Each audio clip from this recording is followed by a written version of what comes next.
Hello, hello, everyone, and welcome back to our third and final artist talk for Mnemosyne, Memory as a Voice for Nature. Just in case you didn't know, Mnemosyne Memory as a Voice for Nature is an international exhibition, and we have 4 of the 20 lovely artists with here today. And it's also a research-based artist collective that reconsiders how visual memory operates as a critical tool for understanding land use, environmental transformation, and ecological justice. My name is Liz Faust. I'm the director of exhibitions and curator here at Goucher College, and this exhibition is on view until April 2nd, 2026. So please make sure you come take a look before it comes down. All right, enough from me. We're going to get started with Judith, who's going to introduce herself before we continue on with introductions. Judith? Hi, Liz. Thank you. I've still got a blank screen here. Is that the way it's supposed to be? Oh, nope. You should see your slides. Okay. Wait. Okay. Thank you. Yeah, my name is Judith Pratt. For me as an artist, memory as a voice for nature starts in my studio and is a personal and private practice. I always need to start from that basis in order to be true to what I'm doing. But as it intersects with public and commercial sectors, a sense of polarization, which is healthy, that starts, and I'm going to try to talk about that with you today. So Liz, if you don't mind, the next slide. This is where my studio is located in the Piedmont region of Central Virginia. So right down the middle of the state is this Piedmont area. It's 75 miles from Washington, D.C., and yet it's a universe away from what goes on in Washington, D.C. Little has changed here in over 2.5 centuries.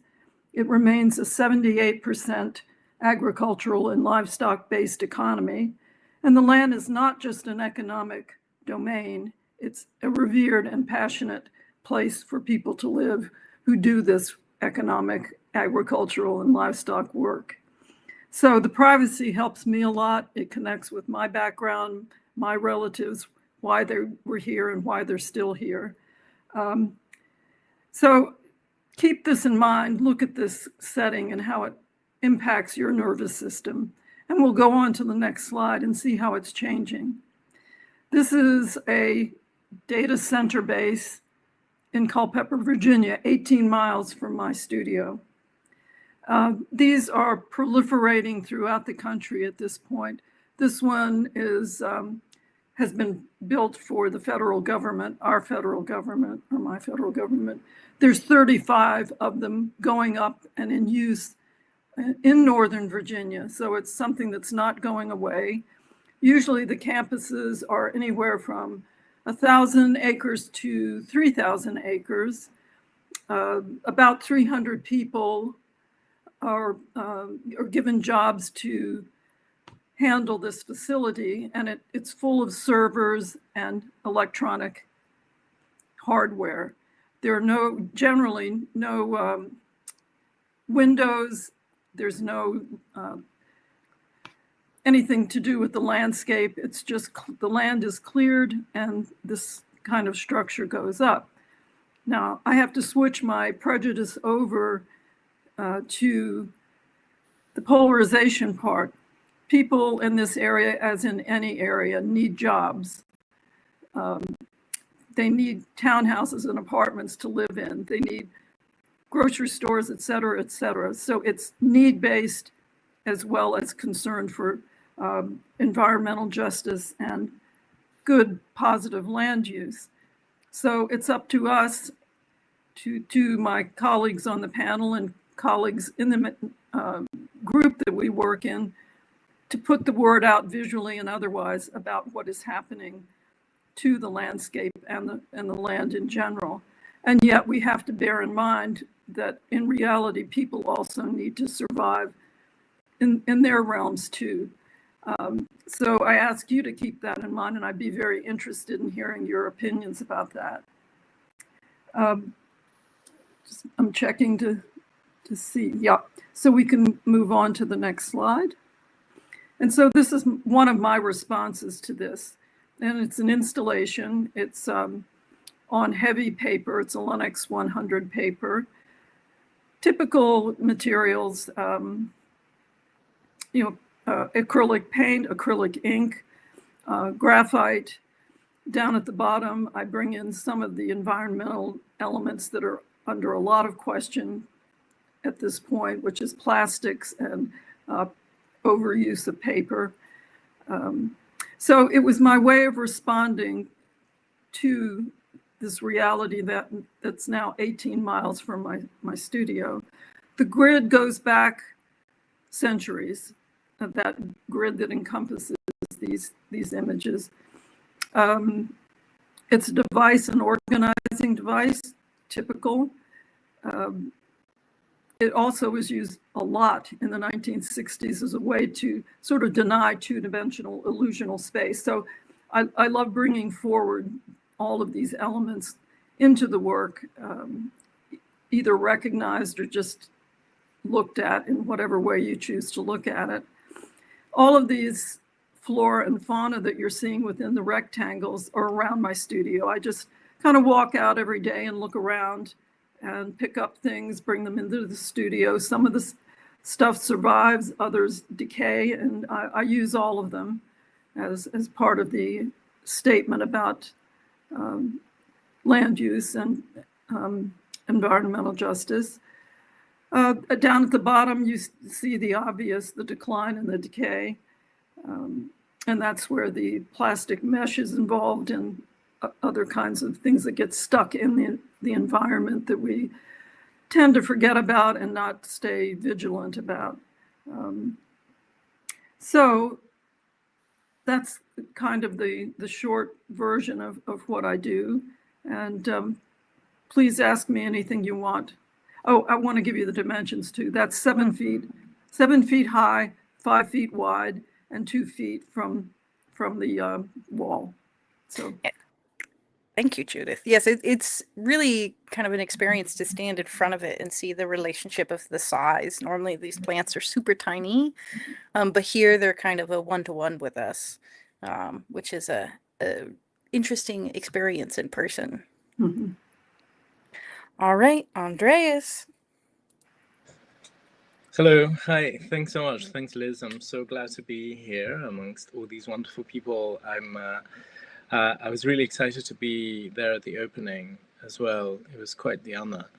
And first of all, just trying to be part of this always intriguing group, the Mnemosyne group, which is a research-led artist group, and it always pushes us further into thinking about connections. So what I've been trying to do with my work, as you see here, this is the installation, is think about water, and this is the response to the question of memory as a voice for nature. Water has always been somehow with me. I'm quite obsessed with it, although I'm terrible at swimming. I can't. Yeah, I mean, it's kind of a difficult element for me, but because I'm also afraid of it, as well as totally absorbed by it. And the work I presented at the show are 3 concertinas. So these are very long Japanese paper. Essentially, they're monks, the prayer books for monks, for Japanese monks, where they write their prayers. And these are, they're about 5 meters long each when fully unfolded, but a tiny little transferable little pad when folded. And I presented 3 of those, all of those referring visually to some of the themes I've been working on my research with regards to water and questions of memory. So I recently published a book called Hydro Justice. It's published by Polity Press in Cambridge and New York. And the book is about essentially our connection to water and how we are all building on hydrofeminism and the blue turn, or the aquatic turn in humanities and social sciences, I tried to imagine how our bodies, not just human but non-human as well, are always leaking, always running into one another, and either dissolving or creating their boundaries, but through this constant flow. And Hydrojustice is quite a political book, although it's also autoethnographic. It's written in a slightly experimental way. I'm using this technique I called wave writing. And part of that is to bring together essentially the visual, metaphorical, and the textual research-based work. And so the concertinas have been a way of trying to marry these worlds. And I also love the fact that they retain their folds, the way that Liz and Artemis and I set them up. They still have a bit of a wavy thing going on, and this waving has a very clear connection to the way that not just I wrote the book, but I also performed the book. Part of the work is the performance that brings together the various elements. So perhaps in one of the pictures, as you saw, there are these are papers that contain constellations, astronomical constellations, that are based on water figures, and there's so many of them. I mean, NASA has recognized about 80 astronomical constellations. About 20 of them, maybe more, they are about water.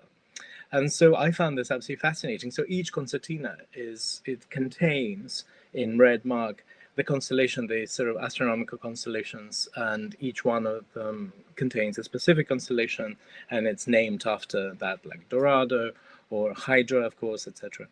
Now, these papers are, I call them sort of, I forgot how I call them, constellation poems.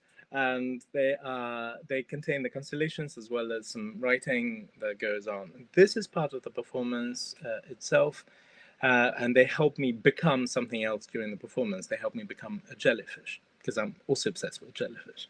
The performance is really important because I, apart from a visual artist and a performance artist, I'm also actually a legal academic. So I am a professor of law at the University of Westminster in London. And for me, it's an ethical responsibility to bring these things together, that is art and law, questions of justice and questions of visuality, etc. And hence the performance is also a performing law moment. I'm performing law through a particular contract I wrote, and it's part of the book. The contract is a speculative contract. It's called a Hydra contract.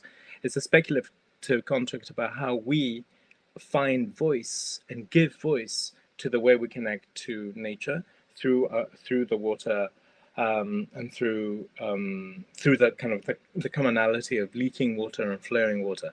So this is the actual very large print of the contract, which currently is hanging from the ceiling and into the water. But at the time, during the performance, it's unrolled after I've sang through the contract. It's an absolute bugger to sing through that contract because it's juridical language, it's legalese. It's very difficult to sing. It's not made, it's not opera, right? It's like contract. And I have a terrible voice as well. So that meant that the contract had to be thrown into the people and be convinced. So for the people to be convinced to sign it or play with it. And in fact, we all became, we became part of it. And I think this is a very important part, not just of the installation, but of the work I'm trying to do. So memory as voice of nature is almost building ways in which we can think and remember and create future memories, as it were, of the connection between various water bodies, in which human bodies, but also all sorts of other human and non-human bodies. Thank you. Excellent. Thank you, Andreas. Next, we have Albert. or actually Naomi. Oh, hi. I thought you unmuted me. Hi, thank you for having me. Yeah, my name is Naomi Fitzsimmons and I'm an artist and academic from London. And yeah, it was such a delight to be part of this show and part of the collective. And I would have loved to be there on the opening, but I am quite far away. So I'm here online. And yeah, so the work I have in the show, the exhibition, is a video work called The Listeners. And it was made in collaboration with an academic called Laura Rosser, who unfortunately can't be here today, but we both met when we were teaching at Falmouth University. And we both have a kind of interest in our research area in kind of disorientation and obsolescence, and our practices are quite different, but that's something that's brought us together. And actually, I was making another video about fog and about kind of being lost in the fog and bewilderment. And we were having a conversation, and she told me that in Cornwall, there's this phenomenon where all these foghorns were just going off at all points in the night, and they were malfunctioning massively across the coastlines, which we later found out was because of kind of huge shifts in rising sea temperatures and fog kind of coming in different ways that they hadn't before. And so we decided to make this video together about the lost foghorn of Looe, which is a small fishing community in a town in Cornwall. And basically the foghorn disappeared, but no one really remembers when it went. So we worked with fishermen, although they're not called fishermen anymore. They kind of say they're boatmen, because that's also something that's really massively changed around the coastline and the kind of socioeconomic kind of relevance of that in Cornwall. And so, yeah, the video is kind of working with this community, and they, through their descriptions and through their memories, kind of inform the sound piece that goes alongside the video. And I think what's really interesting is that, so what we found out through further research is that a lot of foghorns have disappeared from the UK coastlines, and there's very few left. But because they were never seen as instruments, they were always seen as navigational devices. Their sounds were never recorded. So all the sounds from these kind of amazing instruments or monuments have kind of disappeared, or only really available in the memories of people that would listen to them. So the fishermen specifically had this amazing kind of relationship with the sound, not only through its kind of what it did sound like, obviously, but in how it kind of would echo through the landscape and have this kind of connection sonically to the land. And so, yeah, so the video is really a kind of celebration of the sound, but also of their amazing kind of listening skills, and this idea of perhaps kind of the sensory experience that has been lost through kind of further technological advancements, and especially that in relation to landscape as well. Excellent. All right, Nat. Last but definitely not least, Albert. Hello, Albert from Barcelona. My practice normally is based on etching, printmaking, and actually to consider this technique as something that can be expanded to maybe sculpture, installation. So for this proposal, I'm going to show you a bit of the process of a bigger project that it's not in the exhibition, but is exactly the same concept. That's the piece you have in the exhibition, which is named Orbi. This is a copper plate I etch. So basically, the etching process consists into through like chemical processes to make lines into the matrix, and then to have like the possibility to create further copies. So this is like a 16th century technique. What I'm trying to do, and this is like part of my responsibility, is to do it as less toxic and more environmentally conscious as possible. So I'm not using, like in the past they were using nitric acid. Now I'm using another base, like salt-based solution. And through also like thinking and being conscious about the impact my practice and artist practices they have. I actually managed to recycle the particles of the copper to turn them into ceramic glaze. This is something new I wanted to share, but Okay, so you can see a bit of the process. Once I have the plate, I print it only once, which is actually like the anti-print making function or technique. I only do a print, and then the plate, I transform it into something sculptural. Here we have the print, which is one copy. This print is on the wall of the gallery. And this print is actually showing a bit of the relationship in between urbanism, concrete, this speculation, and this effort that nature many times does to actually grow into our cities. At the end, it is just one image, but as I told you, the project it's quite bigger, and it's actually named Atlas after the Mnemosyne group. We have like as a reference the Mnemosyne Atlas from Abbey Warburg. And well, here I have done more or less the same process of like doing etchings one of one and then transforming the plates in a similar way. In this case is iron. And then we have the shapes of the plates.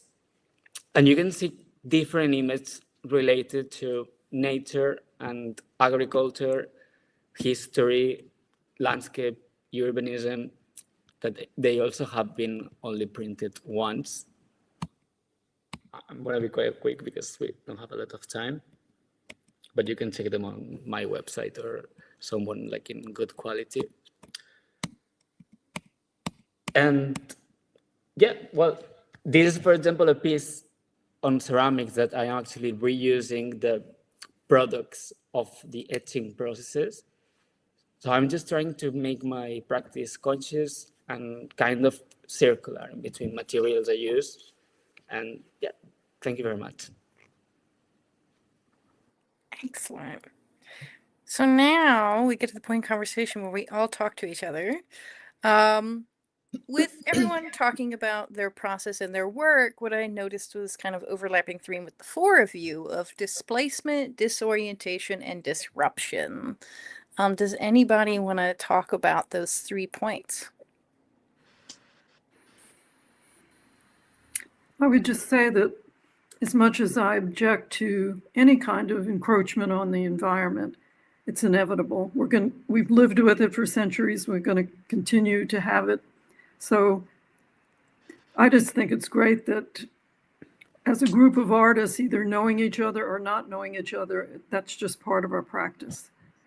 And that's a big contribution, whether we feel that it is all the time or not. It's a big contribution.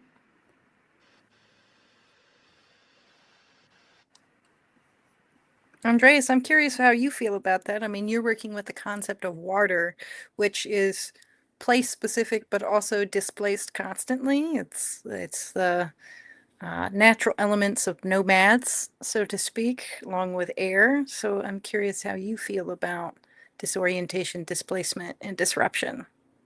I was actually trying to remember the 3Ds. It's quite fascinating because I think elementally speaking, water cannot be displaced.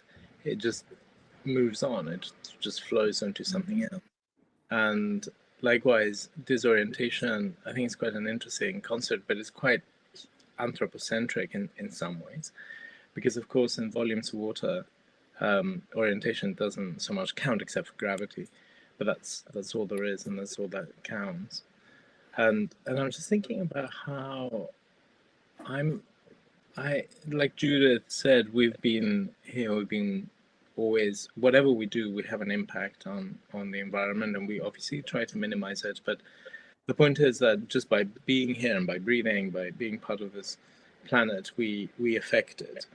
And the sheer kind of amount of technology and different kind of technology that we use means that our displacing effect is humongous, and that's hence the whole concept of the Anthropocene, where by now, as we know, the geological layers of the Earth are affected by human activity much more than non-human activity. I hesitate to call it natural activity. So what is interesting is this, that while working with water and thinking about questions of justice, and for me, justice is simply a way in which bodies flow next to, through, and even against one another. So I'm including conflict in this as well.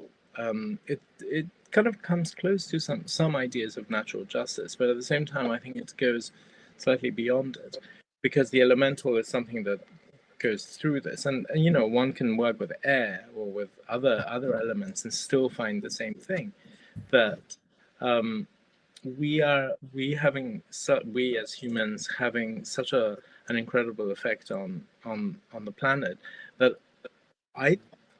my way of thinking about it now is that we need to start considering the planet without humans. So a planet after the humans have passed, what they've done to it and how they left it. A planet that survives regardless of human intervention and destruction. So I'm considering the human disruption of the planetary aquatic cycle pretty much temporary, and but there are some interesting ways of thinking about surviving this temporality, and there's some very interesting speculative theories about the aqua human, so how the human can actually start learning to float in very different ways to the way that we used to. So from the verticality of the human, you know, Freudian verticality, needs to be higher up, rockets and you know, skyscrapers and all that, or even fracking going down, towards a horizontality of almost like a water surface. And I'm really interested in this movement from the vertical to the horizontal, as a way of almost relinquishing the power we have over the planet. Yeah, I think just to add on to, or I guess, yeah, that was a kind of good segue into what I was going to say. But I suppose, yeah, my interest in disorientation was really informed by Sarah Ahmed's writing, and she writes a lot about kind of, you know, this idea of a queer phenomenology and disorientation being a gift, you know, like it's an opportunity to kind of orient yourself to something else, and this idea of kind of you know, this kind of need we have to make sense of everything, even though we live even more so in a more and more disorientating world, and that's environmentally but also politically, and yeah, it's like it also Glissant's idea of like the right to opacity, like that things should be confusing. So yeah, I kind of think actually at the same, although it's a kind of contemporary kind of fear and concern, it's also has the potential to kind of shift things and change perspective. So yeah, I see it as a kind of double-edged, very much contemporary position moment. Yeah. Like, yeah. That's a good point, really good point. There's a book out by John Meacham about all the things since the beginning of the American approach to a country, that it's all been done before, it's all been said before, we're just reiterating it in different words and different crises. And that's not to put it down, it's just that we have to keep perspective and know how to focus and go forward. It's just really interesting. We'd like to think of ourselves sometimes, at least in this country, how unique we are. Not so much. Yeah. You know, so John Meacham, look it up, it's good. I would like to say that I'm actually like rethinking my practice as something in Spanish we call post-artesanía, which is like post-craftship, I think it's correct. And I'm just addressing it not to disorientation, but to the object-oriented ontology, to, in a way, to have to consider like, if we are doing, let's say, like a craft now, if we are like producing ceramics, like to actually place it into this place. And I don't know, I think it's a fascinating thing to try to orient it also, like more than feel completely lost, which is easy. I think too, I had it was interesting to me, Judith, that you showed images of data servers and thinking about Andreas Hydrojustice and how these data centers now are rapidly, depleting water. And now we're in a dystopian question of, well, who has access to water and free water specifically, and for how long? It's definitely part of the question. And thinking of Albert, your printmaking process with kind of the water development as well as toxins. And then, of course, Naomi, the foghorns, which was a technology developed to help navigate land and water. So it's interesting to me how, even though, Andres, you're very clearly working with H2O, but it still has a strong presence with all of your practices. And it's interesting that this exhibition is about, land use interpretation, but with you four specifically, water is also part of that land, so to say. I was really interested, Andreas, that you mentioned that you're afraid of water, or it has a really big effect on you. And I wonder if doing your artwork has changed that response in any way for the better. That's an interesting question, also for my therapist, I think.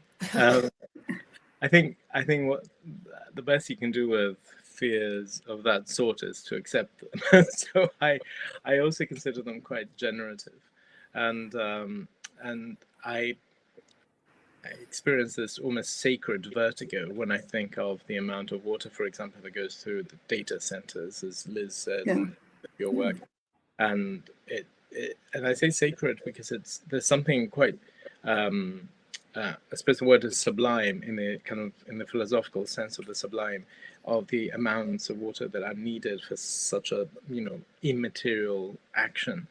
And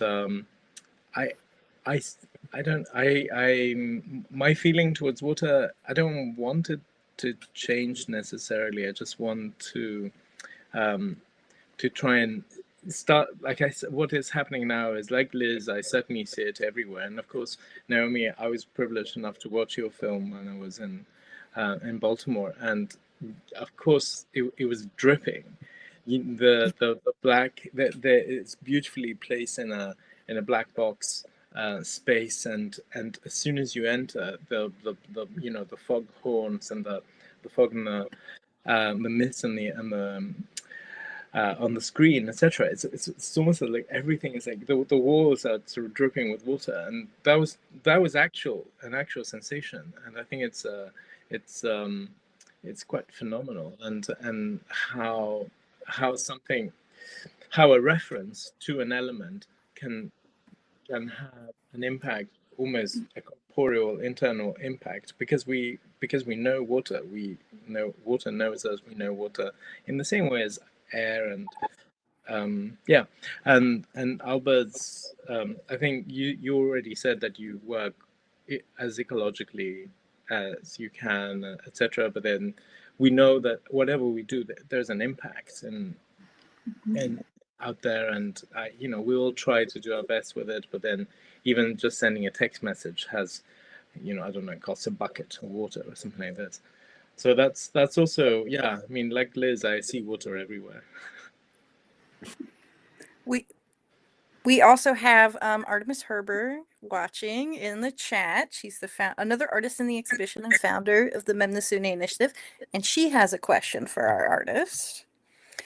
She says the presenting artists are also addressing forms of hybridization in order to emphasize with nature. And on Instagram, she said, for example, becoming a jellyfish, becoming blind in favor of becoming all ears, change of perspective regarding scale, etc.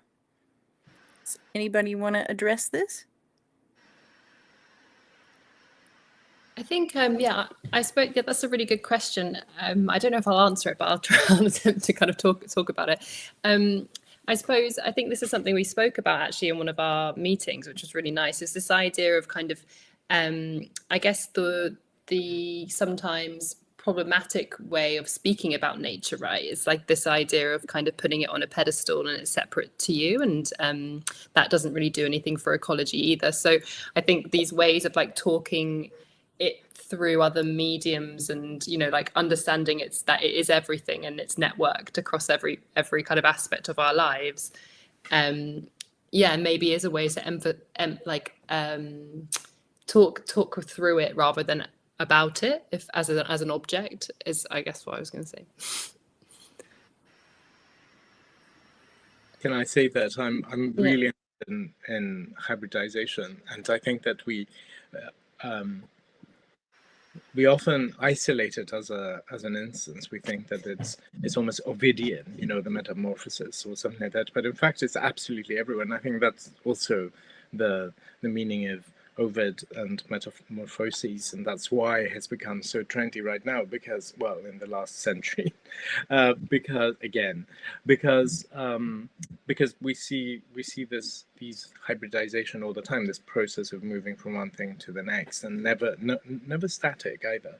And so, to me, I think Artemis mentioning the jellyfish, which was part of the performance where I sort of become jellyfish. Now, becoming something is a very interesting process because it's a Deleuzian concept coming from Spinoza, but let's say the way that it's been popularized is by Deleuze and Guattari. And becoming means not simply trying to fake it or to assume some of the characteristics, but in effect allowing the characteristics of, let's say, the jellyfish to emerge from within. And it to me, that moment of becoming jellyfish is, although quite subtle in, I hope, quite subtle in the performance, it is the pivotal moment. It's the moment where the human becomes all the other things that it has always been and is constantly is. And in exactly the same way as the aqua-human, the possibility of, you know, growing I don't know, gills and scales and floating, which again is sort of fictional, speculative, etc. But at the same time, it creates the conditions for thinking, imagining humanity in very different hybrid ways.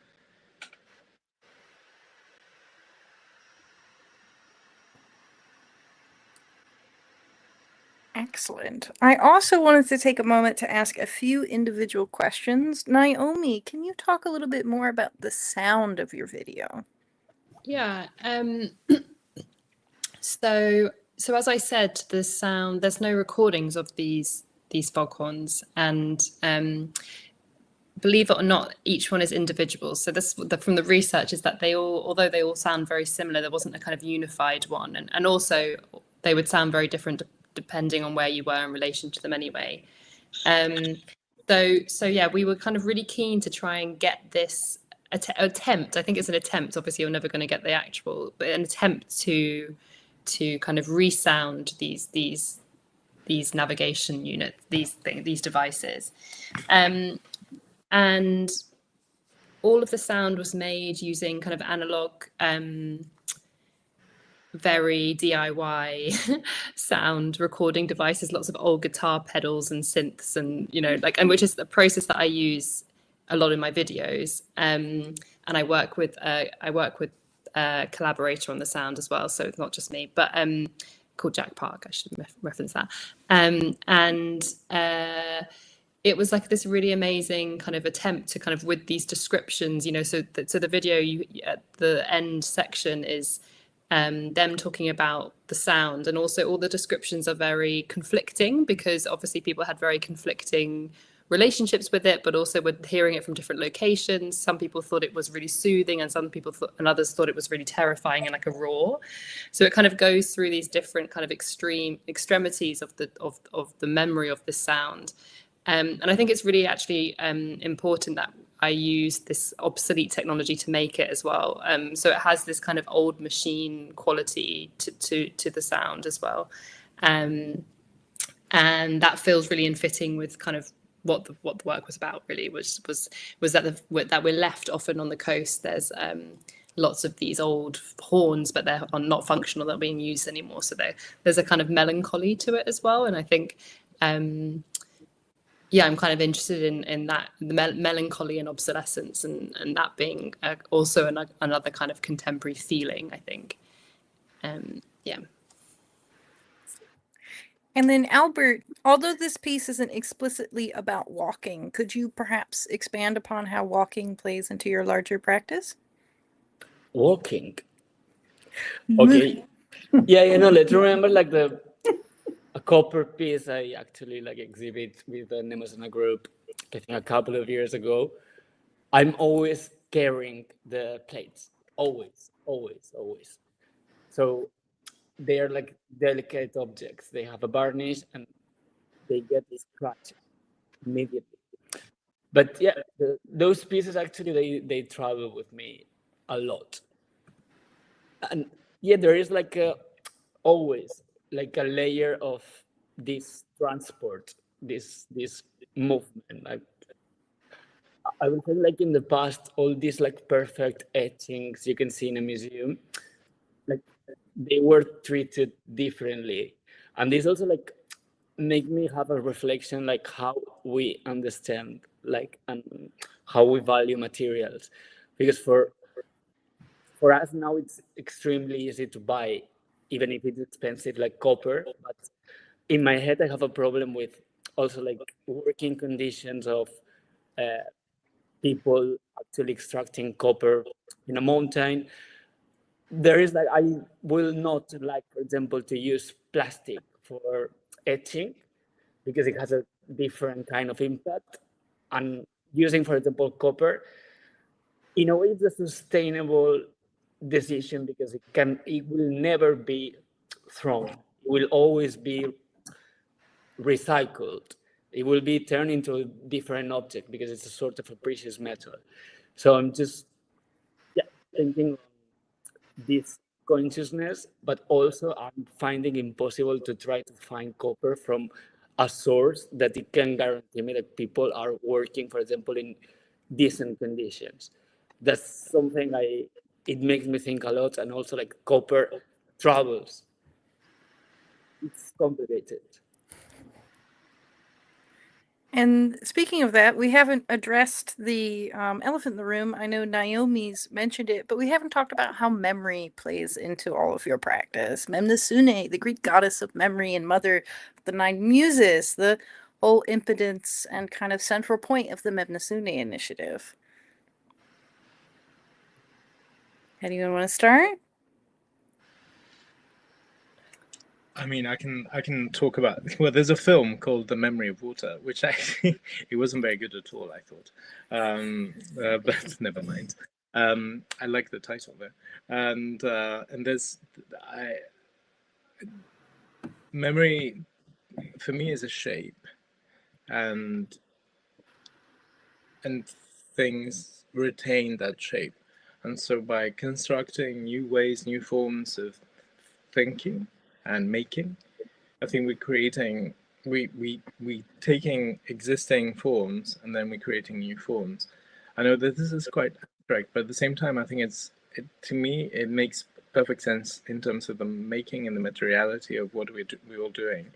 And there's something about also the various senses that are involved in memory. So we know for a fact, and historically in fiction, in terms of fiction, in terms of Proust, the connection with smell. I think it's not just smell. I think it's every single sense, and that everything is involved in this shape of memory. And in a way, I am synesthetic, so my mind works in funny ways. But walking around our exhibition at the Goucher Art Galleries, it just felt like various sensorial shape-shifting forms happening, and the different smells as well. I mean, the earth and yeah, there's so much happening there. And I think all this, thank you, Liz, that's a beautiful take. And all this is essentially is memory, and it's not just the visual, it's not just thinking, but it's actually engaging with the shapes of expression.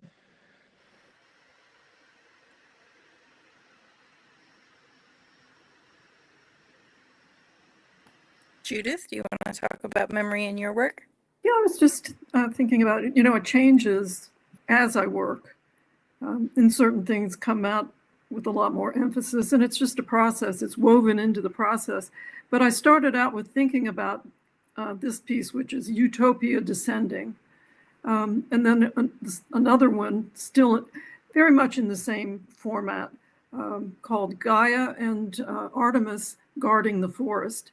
So we have a huge, long history of the Greek approach to memory and what's important to keep and what's important to protect. And that stays with us throughout the centuries. And that always, I love contemporary anything. It's stimulating for any work, but I also like knowing the backstory. And the Greek gods and goddesses are wonderful as they work their way into your own work, even if you don't realize it's happening. So I would say that.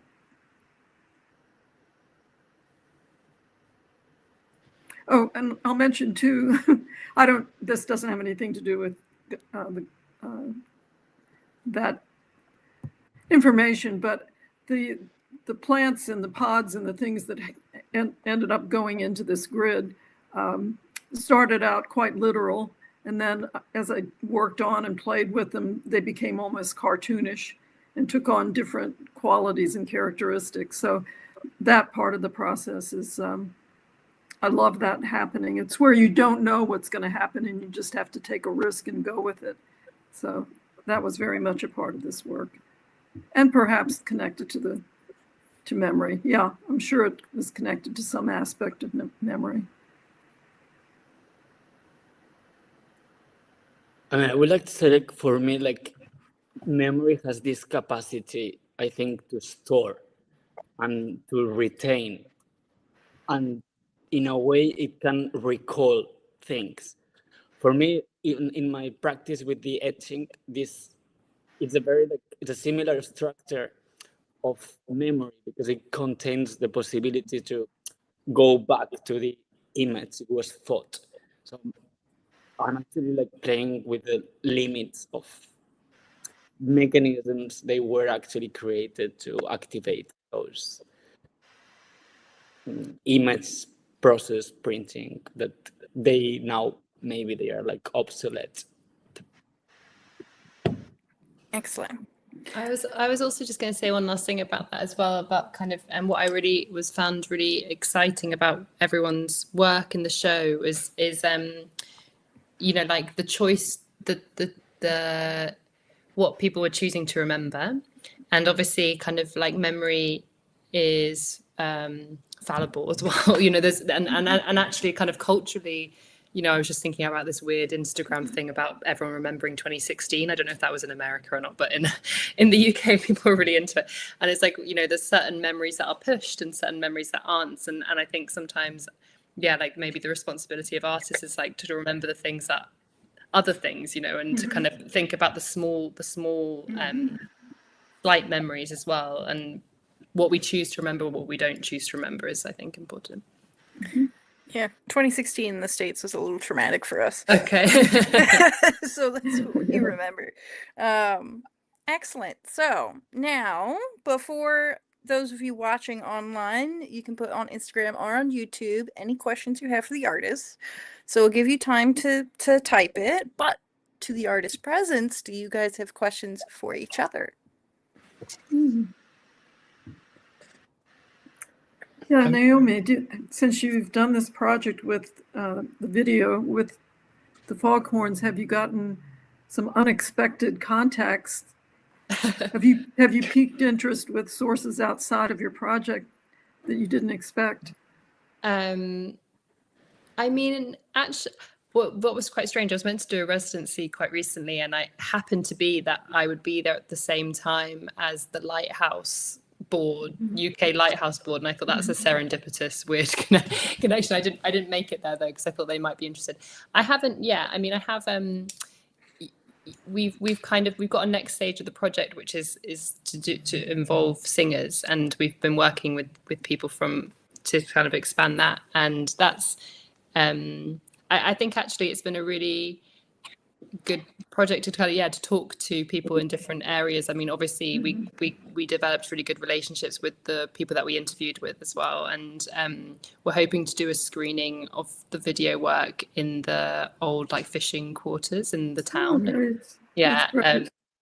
So they're kind of really involved in it, but not anything else strange yet. It takes a while sometimes. To permeate.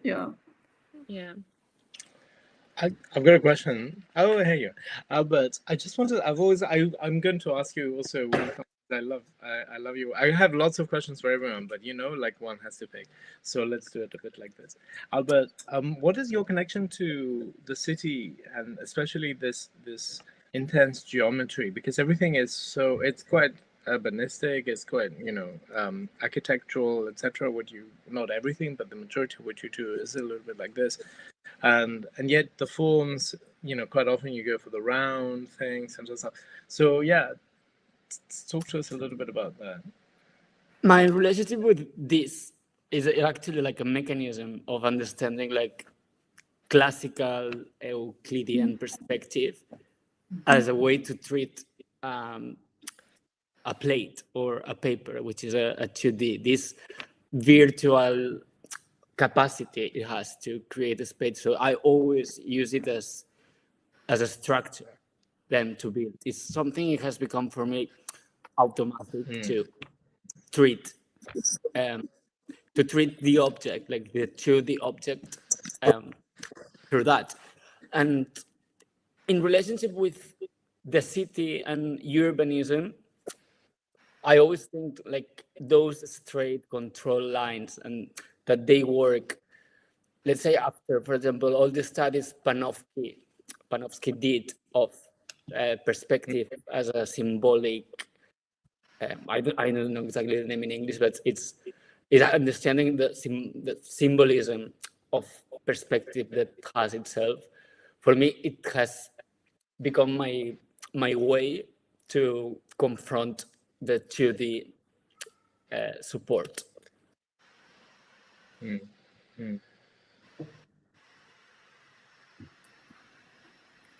Anyone else?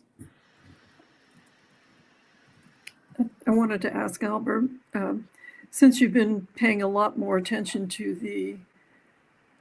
the metallic aspects of your work and making them, trying to make them more suitable for the environment, do you feel that your community of artists in Barcelona are moving toward that with you, or do you feel more interest in it since you've been doing that?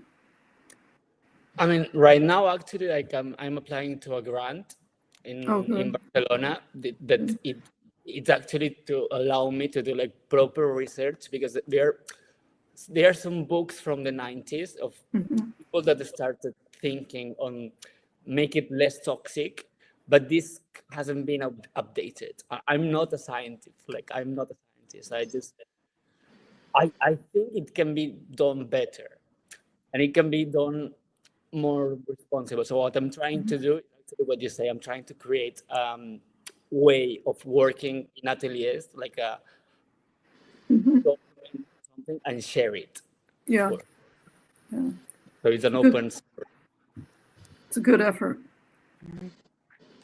I had a question for Andreas about just with the kind of, it's very hard not to use a water metaphor when talking about the work, but the kind of, expansiveness of the topic and the fact that it can, basically permeate into kind of everything and everywhere. And it can kind of, like you were talking about kind of astrology and then legal matter, like there's so many like elements and networked ways in which you're thinking about the practice. And I was just thinking, or this topic, and I was just wondering what's next, or is there like a thing that, does it just continue and build and get bigger and bigger, or does it go in like little threads? I don't know. That's a good one. Actually, you're absolutely right, because it covers so much, and also it covers so much, but also it's a little monomaniac, right? So so I keep on doing concertinas throughout and showing them here and there and all that. And there's about, I guess, 5 performances that I've devised around those concepts, hydrojustice, one of which I performed in Baltimore, but then there are 4 more that I've devised and I've performed at different settings. And I don't want to work more on coming up with more performances, but in terms of the artwork, I just want to go now with the concertinas. I had this proposition to go very large, and I don't know how it's going to work, but that's an idea. But the other thing in terms of research is that I'm currently speaking with a publisher to, well, actually I spoke with the publisher and they want it, but I still need to do it, to write a new book about elemental justice, where the various things like water, fire, and earth, and air are going to be dealt with in a kind of almost alchemic way. Oh, wow. Yeah, so cool. I can imagine the artwork that will come out of that. Excellent. Alrighty. I don't see any questions from our audience members, so we'll wrap up. And just a reminder, Mnemosyne, Memory is a Voice for Nature, is on view in the Silber Gallery at Goucher College until April 2nd, 2026. It's currently spring break, so if you want to come this week, please send us an email at art.galleries@goucher.edu to schedule an appointment. Otherwise, after the 22nd, we return to our normal gallery hours, which you can find on our website, goucherartgalleries.com. Thank you guys for joining, and we'll talk soon. Thanks.